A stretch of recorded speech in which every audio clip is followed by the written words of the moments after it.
ఓం శ్రీ మహాగణాధిపతియే నమః. శ్రీ గురుభ్యో నమః. భక్తి శ్రద్ధలతో ముందుగా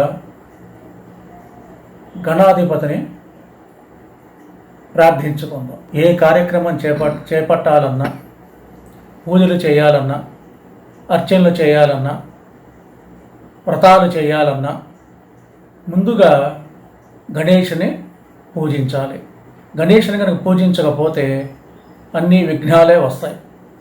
అందువల్ల భూమి మీద పుట్టినటువంటి వారు అందరూ కూడా గణేషుని ప్రార్థన చేయవలసిందే. అంతేకాదు పాదవ పూజ్యో గణాధిపః అని శాస్త్రంలో చెప్పబడినది. మొట్టమొదటిగా గణేషుని పూజించాలి. ఇది పార్వతీ పరమేశ్వరుల యొక్క సంకల్పం. గణేశుడు ఒక్కొక్క కల్పంలో ఒక్కొక్క రకంగా ఆవిర్భవించాడు. పార్వతీ పరమేశ్వరులకు కొన్ని కోట్ల సార్లు ఆయన జన్మించాడు. ఆ మహానుభావుడు సాక్షాత్ శ్రీ మహావిష్ణువే కుమారుడిగా గణేశుడిగా పార్వతీదేవికి జన్మించాడు. ఈ కథని కనుక విన్నంత మాత్రం చేత ఏలినాటి శని కానీ, అష్టమ శని కానీ, అర్ధాష్టమ శని కానీ వారి దరి చేరవు. ఒకవేళ జాతకరీత్యా ఏలినాటి శని, అష్టమ శని, అర్ధాష్టమ శని ఉన్నప్పటికీ కూడా వాటి ప్రభావం ఏమాత్రం చూపదు. కనుక మీరందరూ కూడా భక్తి శ్రద్ధలతో దీనిని వినాయక చవితి రోజున కనుక చక్కగా మట్టితో తయారు చేసుకున్న ఒక వినాయకుడిని నిర్మించుకొని వాటిని వినాయకుడిని పూజించి అక్షంతలు నెత్తి మీద కనుక చల్లుకుంటే ఎటువంటి శనీశ్వరుడివి గ్రహదోషాలు ఉండవు. పార్వతీదేవి కైలాసము నుండి బయలుదేరి తన తండ్రి నివసించేటటువంటి హిమాలయ పర్వత ప్రాంతాలకి చేరుకుంది. అప్పటి వరకు పార్వతీదేవికి సంతానము కలగలేదు. సంతానం గురించి అని పుత్రవ్రతం అనేటటువంటిది ఆమె ఆచరించింది. సంవత్సర కాలం పాటు ఆవిడ భక్తి శ్రద్ధలతో దానిని ఆచరించింది.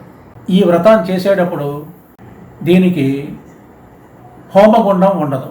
యజ్ఞం చేసేటప్పుడు యజ్ఞగుండం ఉంటుంది.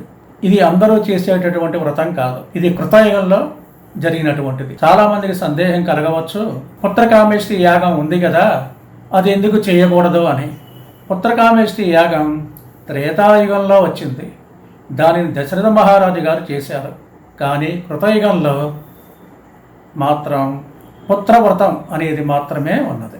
ఆ తల్లి సంవత్సర కాలం పాటు భక్తి శ్రద్ధలతో చేసిన తర్వాత మరుసటి రోజు చక్కగా స్నానమాచరించి దేవతలకు, దేవతా స్త్రీలకు షడ్రసోపేతములైనటువంటి 6 రుచులతో కూడినటువంటి వంటల్ని తయారు చేసి వారి అందరికీ కూడా వడ్డన చేసింది. తర్వాత ఒక భిక్షువు అమ్మవారి దగ్గరికి వచ్చి భిక్షాందేహి అని అన్నాడు. అతను కాషాయ వస్త్రం ధరించాడు. కాషాయ వస్త్ర మాత్రేన యతి పూజ్యోన సంశయ అని శాస్త్రంలో చెప్పబడింది. కాషాయ వస్త్రం ధరించినటువంటి వాడు ఇంటి గుమ్మం దగ్గర కనుక వస్తే తప్పనిసరిగా ఆతిథ్యాన్ని ఇవ్వాలి. అందువల్ల అమ్మవారు లోపలికి పిలిచింది. లోపలికి పిలిచిన తర్వాత బంగారు సింహాసనాన్ని చూపించి కూర్చోమన్నది. తర్వాత లోపలికి వెళ్ళి అమ్మవారు ఆ ఆహార పదార్థాలను బంగారు పళ్ళల్లో తీసుకొని వచ్చి చూసేసరికి అక్కడ భిక్షువు కనపడలేదు. అదృశ్యమైపోయినాడు.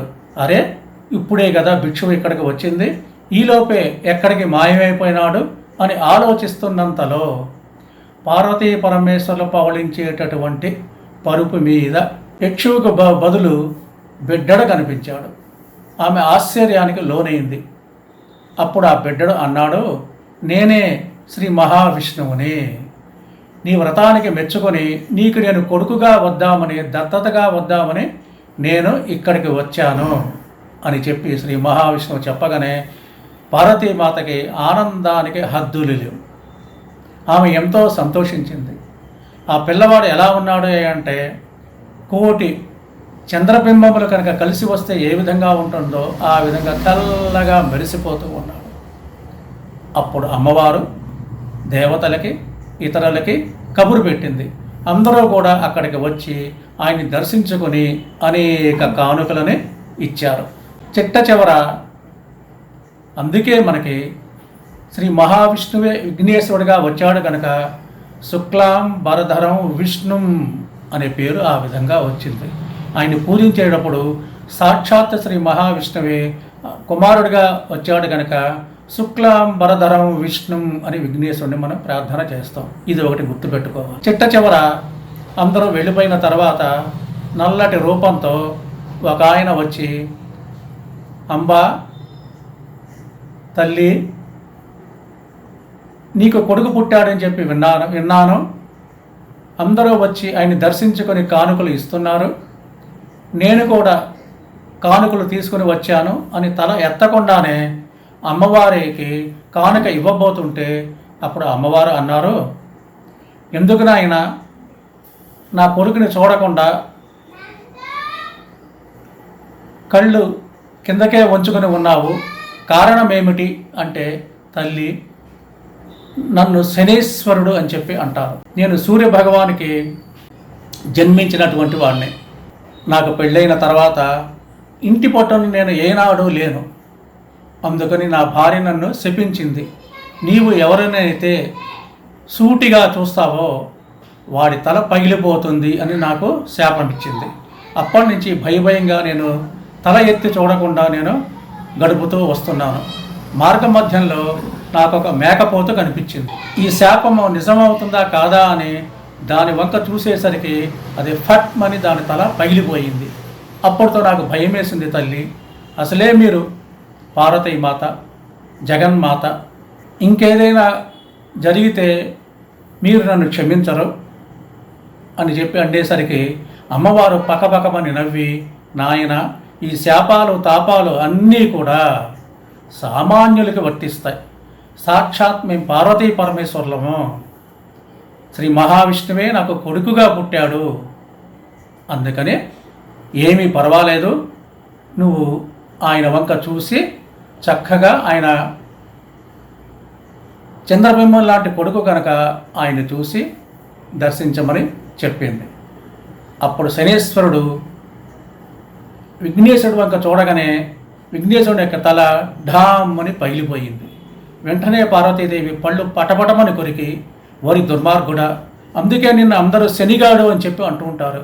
ఊరికినే తిడతారా నేను నిన్ను పిలవని పేరంటానికి ఇక్కడికి వచ్చావు, నీ కథ అంతా నాకు చెప్పావు, నేను కూడా వినకుండా చూడమని చెప్పి అన్నాను. ఈ దుస్థితికి నీవు కారణం కనుక నీకు నేను శాపం ఇస్తున్నాను, నీవు కుంటివాడు అయిపోదువుగాక అని అమ్మవారు శపించారు. అప్పుడు శనీశ్వరుడు, తల్లి అసలే నా భార్య నన్ను శపించింది, దానికి తోడు కుంటివాడు కనుక అయిపోతే ఎలాగ తల్లి, దీనికి శాప విమోచనాన్ని కలిగించు అంటే అమ్మవారు అన్నారు, ప్రపంచం తల్లకిందులైనా పర్వాలేదు, విఘ్నేశ్వరుడికి తల వస్తేనే నేను నీకు ఉపశమనం కలిగిస్తాను అని అమ్మవారు చెప్పటం జరిగింది. అప్పుడు పరమేశ్వరుడు ఉత్తర దిక్కుగా ఉండేటటువంటి ఏనుగు తలను తీసుకువచ్చి గణేశుడికి అతికించాడు. అప్పుడు గజముఖుడు అయినాడు. ఇది అయిన తర్వాత అమ్మవారు ఒక హెచ్చరిక చేసింది. ఎవరైనా సరే ఈ కథన కనుక వినాయక చవితి రోజున మట్టితో తయారు చేసుకున్న వినాయకుడిని భక్తి శ్రద్ధలతో పూజించి అక్షంతలు నెత్తి మీద వేసుకుంటే శనీశ్వరుడి ప్రభావం ఏమాత్రం ఉండదు. ఏలినాటి శని కానీ, అష్టమ శని కానీ, అర్ధాష్టమ శని కానీ ఏవి మీ దరి చేరవు. ఒకవేళ జాతకరీత్యా ఉన్నప్పటికీ కూడా అవి ఏమాత్రం ప్రభావం చూపవు. ఉదాహరణకి మీకు ₹1,00,00,000 నష్టం రావాల్సి ఉంటే ₹1,000 ఖర్చుతో సరిపెడుతుంది.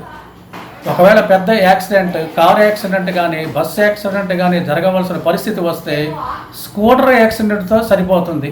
యాక్సిడెంట్ జరుగుతుంది, కింద పడిపోతాడు, మోకాళ్ళు దొక్కుపోతాయి, కట్లు కట్టుకుంటాడు, 2 రోజులు సెలవు పెడతాడు, మాత్రలు వేసుకుంటాడు, తర్వాత మళ్ళీ మామూలుగా ఆఫీస్కి వెళ్ళగలుగుతాడు. అంతటి ప్రభావాన్ని శనీశ్వరుడికి కానీ నవగ్రహాలకు కానీ స్వయం ప్రతిపత్తి లేదు. అవి పార్వతీ పరమేశ్వరుల మీద ఆధారపడి ఉంటుంది. వీడు నా భక్తుడు రా, వాళ్ళ దగ్గరికి వెళ్ళవద్దు, వినాయక చవితి రోజున విఘ్నేశ్వరుని పూజించారు అని వాళ్ళు శాసనం చేస్తారు.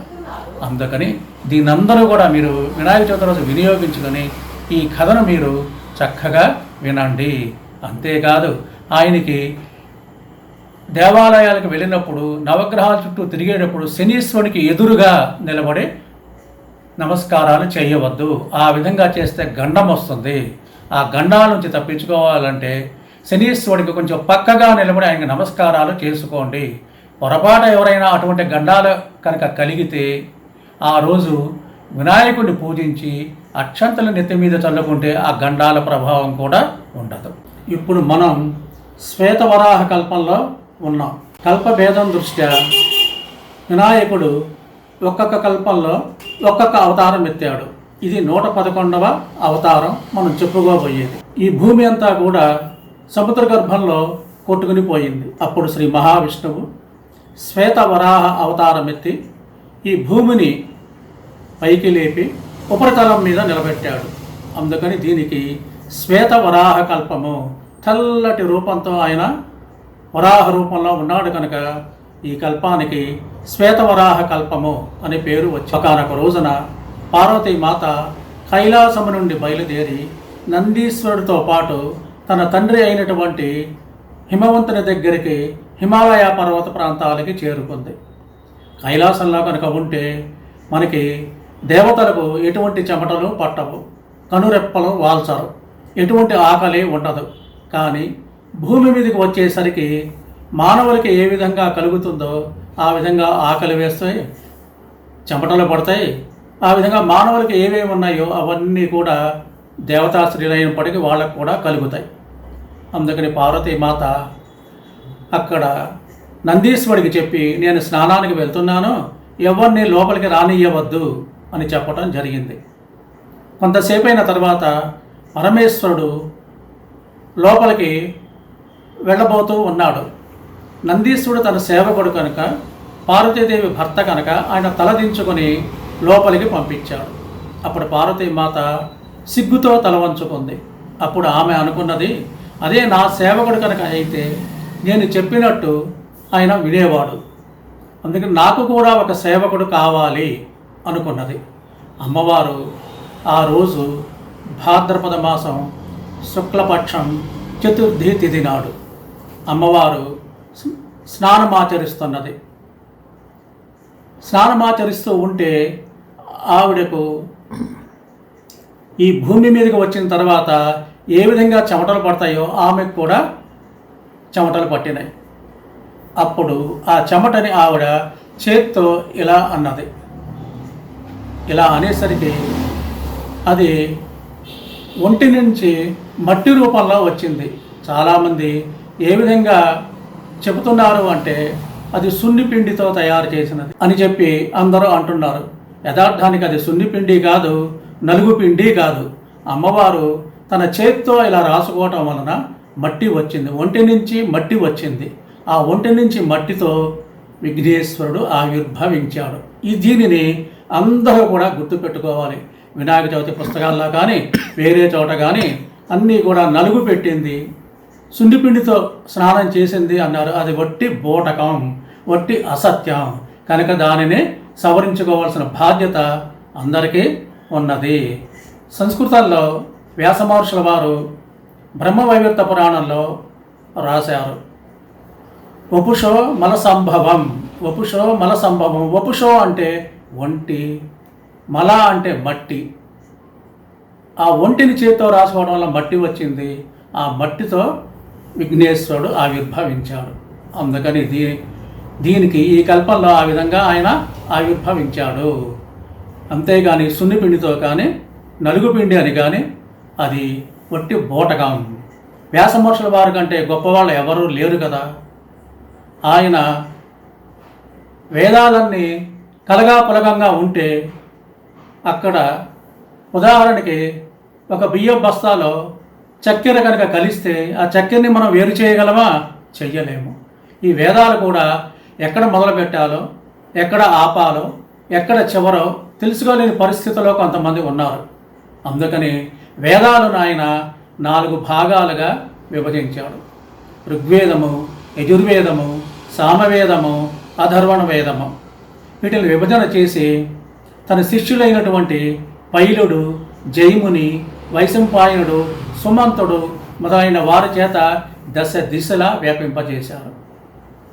ఇది కూడా అర్థమవుతుందో కాదో అని ఆ మహానుభావుడు బ్రహ్మసూత్రాలను రచించాడు. బ్రహ్మసూత్రాలు కూడా అర్థమవుతాయో కాదో అని ఆయన అష్టాదశ పురాణాలను రచించాడు.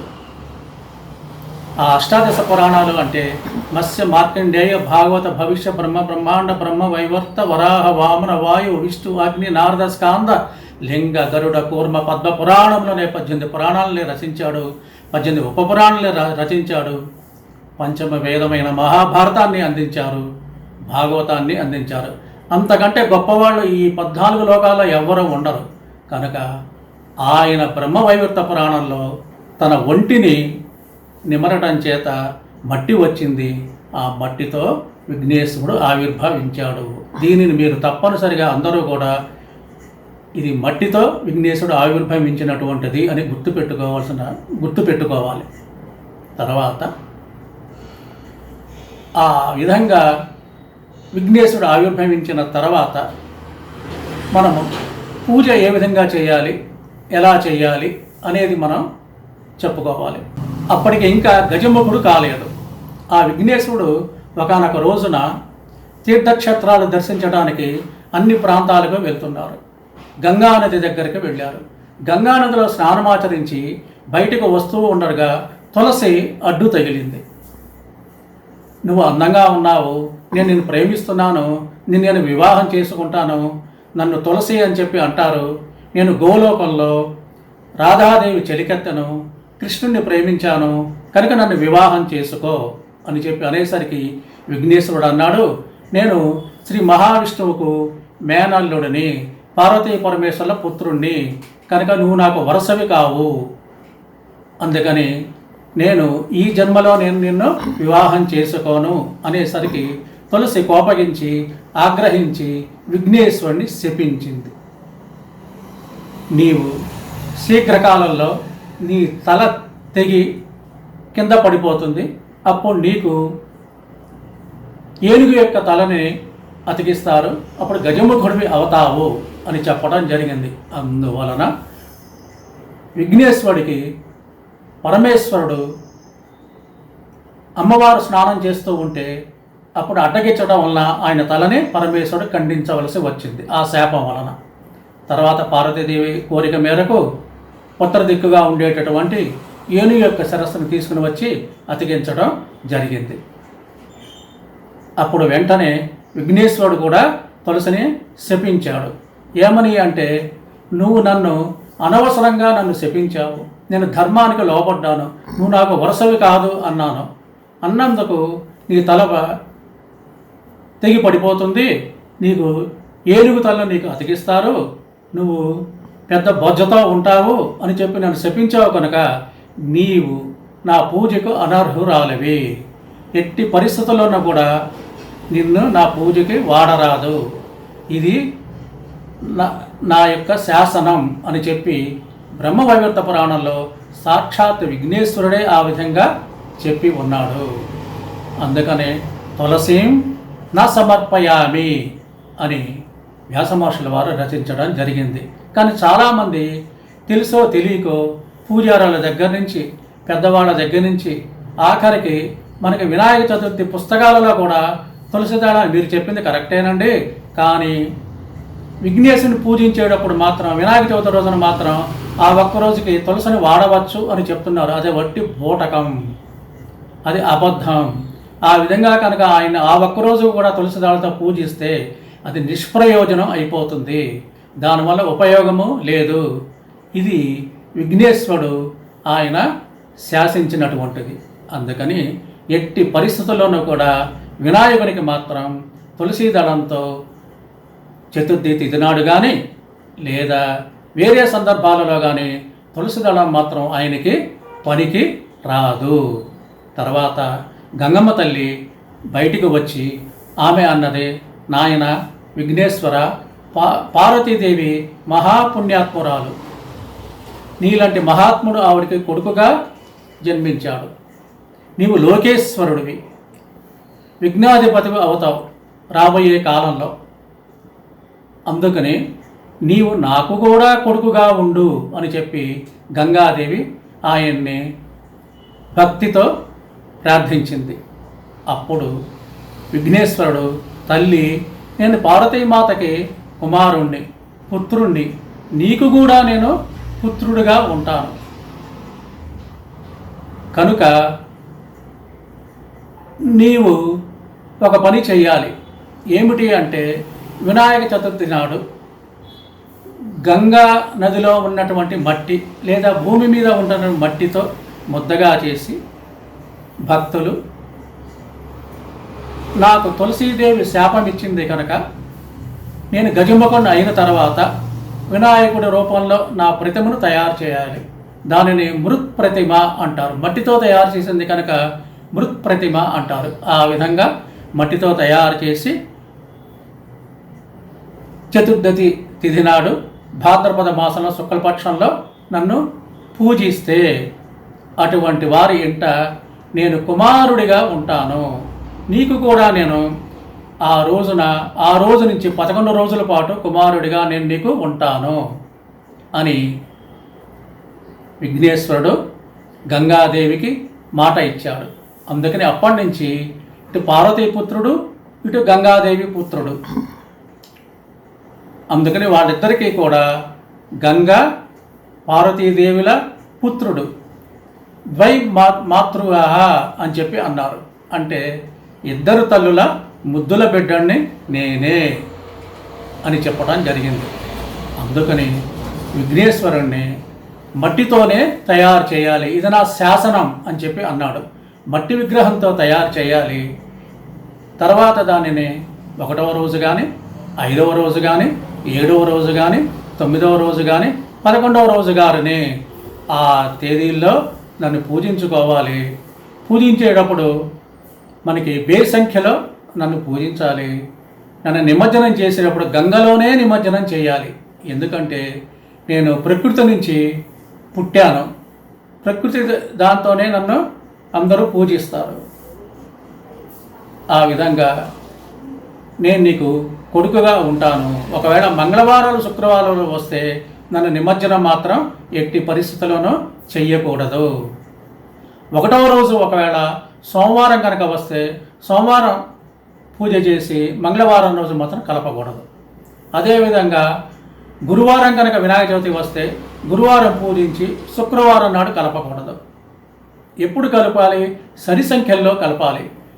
1వ తారీఖు కనుక 1వ రోజు కనుక నన్ను కనుక పూజిస్తే 2వ రోజు కలపవచ్చు, మంగళవారం కానీ శుక్రవారం కానీ కాని పక్షంలో. అదేవిధంగా 5వ రోజు కనుక వినాయక చవితి వస్తే 6వ రోజు కనిపించాలి. 7వ రోజు కనుక వస్తే 8వ రోజు నిమజ్జనం చేయాలి. 9వ రోజు కనుక వస్తే 10వ రోజు నిమజ్జనం చేయాలి. 11వ రోజు కనుక వినాయక చవితి వస్తే 12వ రోజు కలపాలి. అప్పుడు ఈ 11 రోజుల పాటు నీకు నేను కుమారుడిగా ఉంటాను. అది కూడా మట్టితో తయారు చేసినటువంటి విఘ్నేశ్వరుణ్ణి పూజించి ఆ గంగలోనే కలపాలి. అటువంటి భక్తులందరికీ కూడా నేను వారి ఇంట కుమారుడిగా ఉండి వాళ్ళకి కావలసిన కోరికలన్నిటినీ నేను తీరుస్తాను. ఈ సంవత్సర కాలం నుంచి వచ్చే సంవత్సరం వినాయక చవితి వరకు వాళ్ళకి కావలసినవన్నీ నేను దగ్గరుండి అందరికీ ఆ విధంగా చేస్తాను అని గంగమ్మ తల్లితో ఆయన చెప్పాడు. నీకు కూడా నేను కుమారుడిగా ఉంటాను, నిన్ను నన్ను కలిపినటువంటి ఫలితాన్ని కూడా వాళ్ళకి భక్తులకి నేను కలగజేస్తాను అని చెప్పి విఘ్నేశ్వరుడు అప్పటి నుంచి అమ్మవారికి గంగా భవాని అనే పేరు వచ్చింది. ఇటు గంగమ్మ తల్లికి పుత్రుడు, ఇటు భవానీ మాతకు పుత్రుడు కనుక స్త్రీలు కూడా గంగా భవాని అనే పేరు పెట్టుకోవడం అప్పటి నుంచి జరిగింది. ఈ గంగా భవాని ఎందుకు వచ్చిందో మీ అందరూ దీనిని కూడా మీరు దృష్టిలో పెట్టుకోవాలి. అందుకని ఈ విధంగా విఘ్నేశ్వరుడు అమ్మవారికి మాట ఇచ్చాడు. వినాయకుడు భాద్రపద మాసంలో శుక్లపక్షంలో చతుర్థి తిథి నాడు ఆయన ఆవిర్భవించాడు. ఆ మహానుభావుని మనం ఏ విధంగా మనం పూజ చేయాలి, ఏ విధంగా ఆయన్ని మనం పూజ చేస్తే ఆయన మనల్ని అనుగ్రహిస్తాడు అనే ఘట్టాన్ని మనం ఇప్పుడు చెప్పుకునే తరిస్తాం. సూర్యోదయానికి ముందే స్నానాదులు మిగించుకోవాలి. ఉదాహరణకి ఇంటిలో నిల్వ ఉండే నీరైనా సరే 6 నెలల క్రితం కానీ సంవత్సరం క్రితం కానీ ట్యాంకర్లో ఉన్నటువంటి నీళ్ళైనా సరే బకెట్లో పెట్టుకొని దానిలో కొద్దిగా ఆవు పాలు పోయాలి, కొద్దిగా ఆవు పెరుగు వేయాలి. ఆ రెండు కూడా దొరక్కపోతే కొంచెం పసుపు వేయాలి. పసుపు వేసి అక్కడ గంగా గంగా గంగా అని చేతులు పెట్టి కనుక అంటే అది పూర్తిగా గంగా జలాలతో సమానం అవుతుంది. అంటే కాశీలో ఉన్నటువంటి కాశీ గంగ, హరిద్వార్లో ఉన్నటువంటి గంగ మరియు ఆకాశ గంగ, మందాకిని గంగగా అది తయారవుతుంది. విఘ్నులైనటువంటి వాళ్ళు ఆ విధంగానే స్నానాలు చేస్తారు. ఈ విధంగా స్నానాలు ముగించిన పిమ్మట మనం మట్టితో తయారు చేసినటువంటి వినాయకుడిని పూజకు పెట్టుకోవాలి. అక్కడ పూజా మందిరంలో శుభ్రంగా దాన్ని తుడుచుకొని కొత్త తువాలు కానీ కొత్త దుప్పటి కానీ వేసి కిలోంబావుకి తక్కువ కాకుండా బియ్యాన్ని అక్కడ పెట్టుకోవాలి. ఆ బియ్యం కూడా శుభ్రంగా ఉండాలి. రాళ్ళు రప్పలు వడ్లు లేకుండా మనం ఏదైతే తింటామో అటువంటి బియ్యాన్ని అక్కడ పెట్టుకోవాలి. అప్పుడు మట్టి ప్రతిమతో చేసినటువంటి వినాయకుడిని అక్కడ పెట్టుకోవాలి. దాని మీద ఒక ఆకు వేసి కలశాన్ని కూడా పెట్టుకుంటే ఇంకా ఎక్కువ సంతోషిస్తాం. కలశము అంటే ఒక రాగి చెంబు, దాని మీద ఒక కొబ్బరికాయని పెట్టుకొని దాని మీద రవికల గుడ్డను పెట్టుకొని పూలు పెట్టుకొని ఆ విధంగా పెట్టుకోవాలి. 16 ఉపచారములతో కూడినటువంటి వాటితో విఘ్నేశ్వరుని పూజ చేయాలి. అంతేకాకుండా అష్టోత్తర శతనామములు అని విఘ్నేశ్వరుడికి ఉన్నాయి. అష్ట ప్లస్ ఉత్తరం. ఉత్తరము అంటే సంస్కృతంలో అధికము. ఎంత అధికం? అష్ట. 100+8కి అష్టోత్తర శతనామములు అని అంటారు. విఘ్నేశ్వరుని ఆ అష్టోత్తర శతనామములతో వివిధ రకాలైన పుష్పాలతో ఆయన్ని పూజించాలి. అంతేకాకుండా గరికితో కనుక పూజ కనుక చేస్తే ఆయన విశేషంగా ఆయన్ని మనల్ని అనుగ్రహిస్తారు. కనీసం 2 గరికలతో ఆయనని పూజించాలి. ఆ 2 గరికల చొప్పున 108 గరికలతో కనుక పూజిస్తే ఆయన మనకి ఇవ్వలేనిదంటూ ఏమీ ఉండదు. అన్నిటినీ ఆయన ఇవ్వగలడు, విఘ్నాల్ని తొలగించగలడు. అంతేకాక ఆ మహానుభావునికి నివేదనగా ఏమి ఇవ్వాలి అంటే మనము దక్షిణ భారతదేశంలో అయితే ఉండ్రాళ్ళు ఇస్తాము. ఆ ఉండ్రాళ్ళనే చక్కగా బియ్యాన్ని ఆడిస్తే బియ్యపు రవ్వ వస్తుంది. దాన్ని చక్కగా ఉడికించి శనగపప్పు అది వేసి ఆ విధంగా తయారు చేసి ఆయనకి నివేదనగా మనం ఉండ్రాళ్ళని ఇవ్వాలి. అదే ఉత్తర భారతదేశంలో కనుక అయితే శనగపిండితో తయారు చేసి నెయ్యి వేసి చక్కగా లడ్డూలు కూడా ఇస్తారు. ఈ విధంగా ఇటు లడ్డూలు ఇవ్వవచ్చు, ఇటు ఉండ్రాళ్ళు కూడా ఇవ్వవచ్చు అని శాస్త్రంలో మనకి చెప్పబడింది. ఆ విధంగా నివేదన చేసిన తర్వాత వీరు కూడా దీనిని స్వీకరించాలి. ఇంటికి వచ్చిన వాళ్ళందరికీ కూడా దానిని పంచిపెట్టాలి. ఈ విధంగా చేసిన తర్వాత దేవాలయానికి వెళ్ళి దేవుడి చుట్టూ మనం ప్రదక్షిణలు చేయాలి. వాళ్ళ శక్తిని బట్టి 108 ప్రదక్షిణలు కానీ ఇంకా వేరే ప్రదక్షిణలు కానీ చెయ్యాలి. ఇంటిలో అయితే ఇప్పుడు మనం చెప్పుకున్నటువంటి ఈ కథనంతా కూడా మనం వినాలి. మొట్టమొదటి శ్రీ మహావిష్ణువు విఘ్నేశ్వరుడిగా ఏ విధంగా ఆవిర్భవించాడు, పార్వతీమాత శనీశ్వరుడికి ఎటువంటి శాపం ఇచ్చింది, తర్వాత ఏలినాటి శని కానీ అష్టమ శని కానీ అర్ధాష్టమ శని కానీ మనకి దరి చేరవు అనేటువంటి ఆ కథనం, మరియు తులసి మాత విఘ్నేశ్వరుడికి ఇచ్చినటువంటి శాపము, విఘ్నేశ్వరుడు మళ్ళా తులసి మాతకు ఇచ్చినటువంటి శాపము, ఈ తులసి దళాలని విఘ్నేశ్వరుడి పూజలో వాడకూడదు అనే కథని, గంగమ్మ తల్లి కూడా కొడుగ్గా ఉంటాడు కనుక గంగా భవాని అనే ఆ కథను, ఇవన్నీ కూడా మనం చెప్పుకోవాలి. తర్వాత వినాయక చవితిలో ఉన్నటువంటి కథలను కూడా ఆ రోజు కనుక వింటే ఎటువంటి విఘ్నాలు వాటి దరి చేరవు. తర్వాత పూజ అయిన తర్వాత చక్కగా హారతి ఇవ్వాలి. తర్వాత ఆత్మ ప్రదక్షిణ చేసుకోవాలి.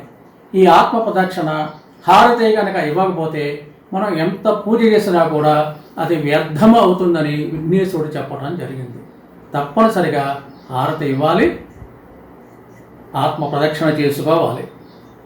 ఆ విధంగా చేసుకుంటే మన కోరికలన్నిటినీ కూడా విఘ్నేశ్వరుడు ఇచ్చేస్తాడు. చెరుకు మొక్కలతో కూడా విఘ్నేశ్వరుడికి మనం నివేదన చేయాలి. ఆ చెరుకు మొక్కల్ని చిన్నపిల్లలకు కనుక పంచిపెడితే మనకి పుత్ర పౌత్రాభివృద్ధి కూడా కలుగుతుంది.